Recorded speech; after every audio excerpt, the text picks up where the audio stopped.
And here I thought A24 was going to save us from the barrage of garbage movies that has been released this year. Unfortunately, they kind of fell flat because Love Lies Bleeding is kind of a mid movie. It's really not that. It wasn't that factor. It did feel like a A24 movie. It's a slow burn and with very good cinematography and just all around pretty well constructed. But the movie has a lot of issues and issues that are very much in line with it being a good movie. So let's get on with it. Let's get on with it. So for starters, I know this is probably a movie you've not heard about because it didn't have that much good marketing. Then again, most A24 movies don't have good marketing, but this movie focuses around this main character which works at a gym, and his dad owns the gym. She works there. She hates her dad, and then there's this girl that's hitchhiking to Vegas and somehow stops here because she wants to be a bodybuilder, and she's just working her way through to get to Vegas in the most ripped fashion so she can win the competition. And that's pretty much where the story takes off right at the beginning. Now, the first act of this movie felt more like a 50 Shades of Grey, but for lesbians. It's a lot of sex scenes and a lot of exposition to stuff that down the line really don't matter. And you would think like watching the movie this was like some level of character development, but at the end of the day it really wasn't, because the story kind of really becomes a little bit messy towards the third act, because we have two antagonists.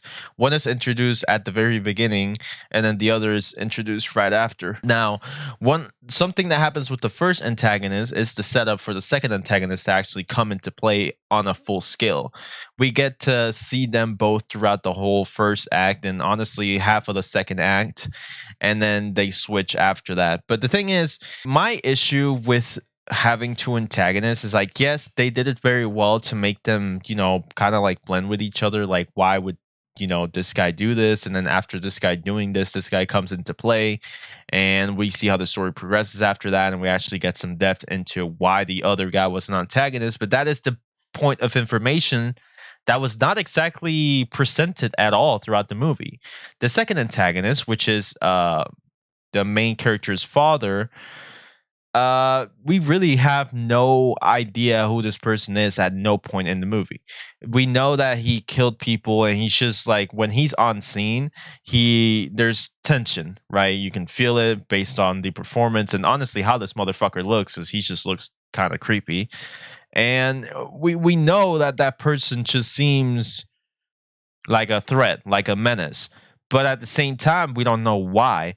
And the movie never even tries to explain you why. There's a point in the movies where they kind of hint the things that he has done and why her daughter hates him so much and why he's such a menace and whatever. But it was too late in the film, and it really didn't matter at that point, in my opinion, that is. And there's just a lot of things that just like story wise, I feel like this movie fails the most story wise, because I feel like everything else pretty much worked. The score is very good. The music choice is also very good.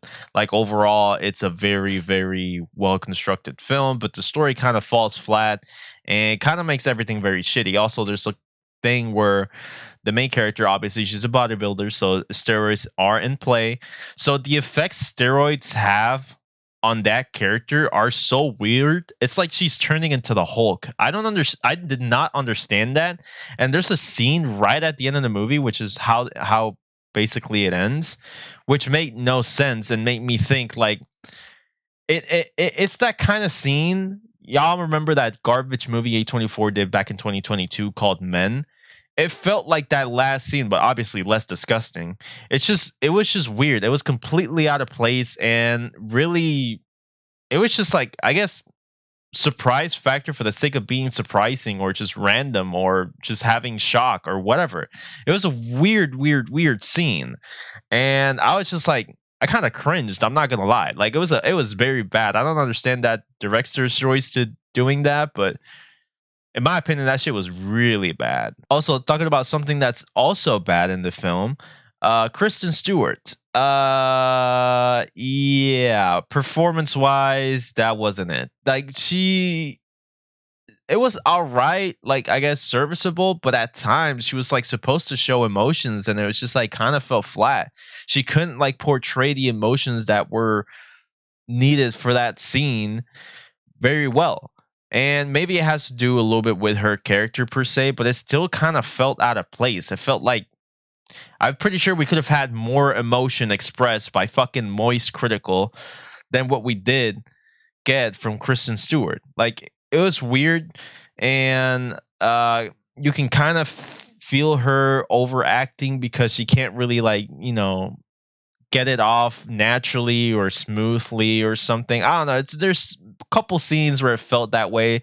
It's not throughout the whole movie, but there's a couple scenes where you kind of see it and it kind of takes you off because you're like, that's bad. Like you can notice how bad it is. Like it's pretty rough. Kathy O'Brien, on the other hand, she did a very fantastic job with her character. And she's ripped as fuck. I'm not gonna talk shit about her. Nonetheless, this is yet another movie that's falls flat, but compared to all the other abysmal movies that have come out this year, this one kind of stands on top of everybody else. It's right below Dune Part 2 because no other movie has been good this year. Well, I mean, Immaculate came out today and also Ghostbusters, so who knows? I might go watch it later tonight. But regardless, I'm going to give this movie a 5, 6 out of 10. It's not that good, but it's not really bad. It's all right. If you like A24 movies, you will probably like the film. If you don't like slow burner A24 films, you might not like it. There's not that much action. There's not that much pizzazz going on in the movie. There's some good character development, but it kind of falls flat throughout towards the end of the movie, which kind of makes the whole like way to get there unsatisfying and just like a waste of time. So watch at your own risk, and I'll see you guys next time.